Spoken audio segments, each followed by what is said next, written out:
episode of the Angular TypeScript series, where you at least take a cup of your daily projects, and let's get right into it.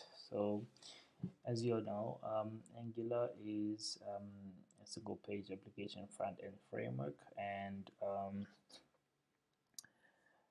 going into the front end frameworks, Angular competes with your React.js and Vue.js. So those are also in the radar if you're talking about single page front end frameworks that are out there. So yep, let's see the prerequisites of this particular episode or this particular series going into it. You would need to be exposed to some level of HTML, which will come in handy, as you would see that serving um, a web application, you would require to know some basics of HTML and exposure to some JavaScript that will come in handy, as you would see um, as we go along with the coding side of things. And then TypeScript, which is what we'll be utilizing, as um, you would experience when you start writing code that Angular is now TypeScript centric, as I would put it. And let's see, let's begin. So, what is Angular and its origins? So essentially, Angular is a front-end framework for single-page applications, as mentioned before, used to integrate with HTTP web services over the internet, and this helps to um, allow end users to essentially interact with your particular application and to perform certain tasks via your application over the web browser. So Angular consists of components built to communicate with each other to deliver a web interface that an end user can interact, as mentioned, with on a web browser. And essentially, this will be your Google Chrome, Microsoft Edge, and your Firefox and the likes. So that would essentially be what we sort of aim to accomplish whenever we build a new Angular project and or an Angular application. So the stack in Angular would be your um, popular known the main stack is what a lot of developers tend to utilize or employ on their projects, but we other than the main stack, there's the man stack, which is MER um, N, and then the R will be your React.js. So you have also the Maven stack, which is MEVN, which is the V stands for Vue.js, which is other two stacks that are out there. But for the purposes of the Angular series, we will just be focusing on the main stack and um, finding our ways around that stack. So the M for that stack is MongoDB, which will be your storage system, and it could be any storage system and NoSQL. As you know, MongoDB is a document storage system, which is still fine, no issues with that. But you would have your MySQL, MySQL Server, Postgres, and the likes. And moreover, then for the E, it will be Express, which is the backend server framework. Express.js, it's essentially your middleware or the backend that offers the services to your front end, essentially, and it will deliver your HTTP requests, your REST also.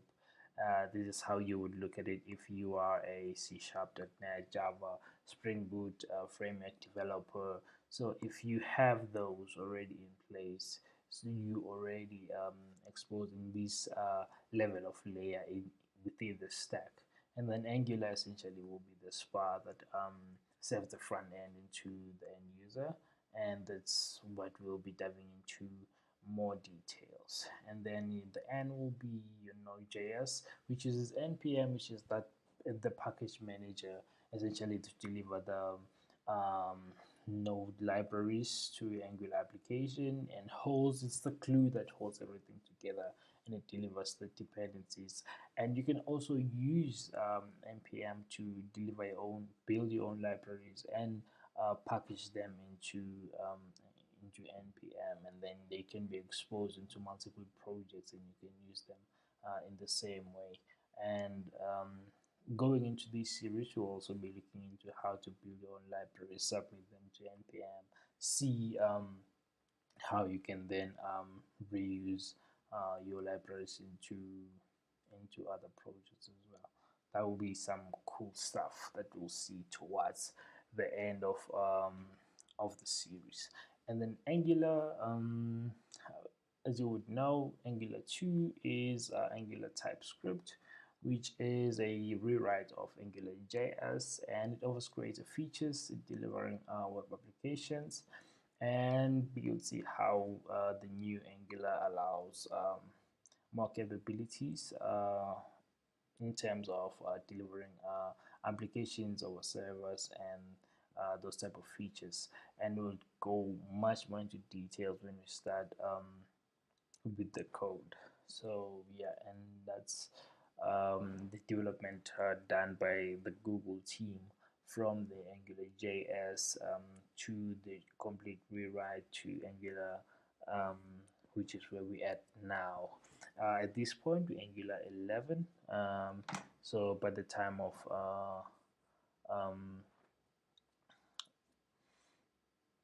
of me delivering this, we're at Angular 11. So that's where we are. And let's see, building your first Angular application. So we would see all of these commands being used in the Angular CLI, and we'll go into detail as to what each one is going to uh, deliver for us to be able to um, create our complete solution or deliver a full application. And the essence, when you're starting your Angular project, you want to create a new project, it's just ng new hello Angular or your project name, and then that will be that. And then creating a component, creating a module, creating a service, creating a directive, which if you want to create your own directive to execute or perform a particular behavior in your DOM, this is where you would want to add those capabilities in your custom directive, and then you'll see those behaviors being performed at the DOM level. And then some more components that we'll be looking into is your interceptors, and we will be building some interceptors where if you want to intercept your HTTP request, if you want to log, if you want to add some headers into it, authorization or authentication headers, you would see all of that in the code once we go into that. And also some implementing some guards, which will be your old guard. There is no, I mentioned the twos because I would appreciate if you understand the difference between authentication and authorization.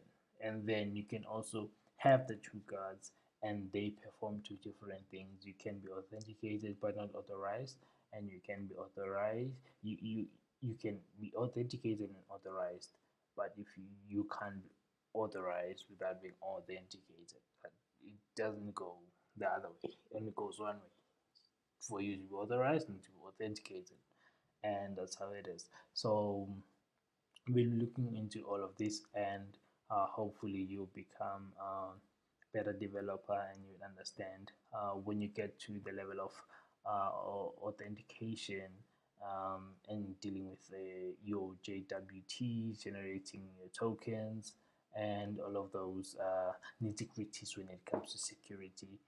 This is where we'll discuss that. And without wasting much of your time, on the next episode, that's where we'll be dealing with more of some code, and we'll be diving into the real code and starting to work our way into being the best developers that we can be in Angular. So, with that being said, let's sip some code. Cheers, guys.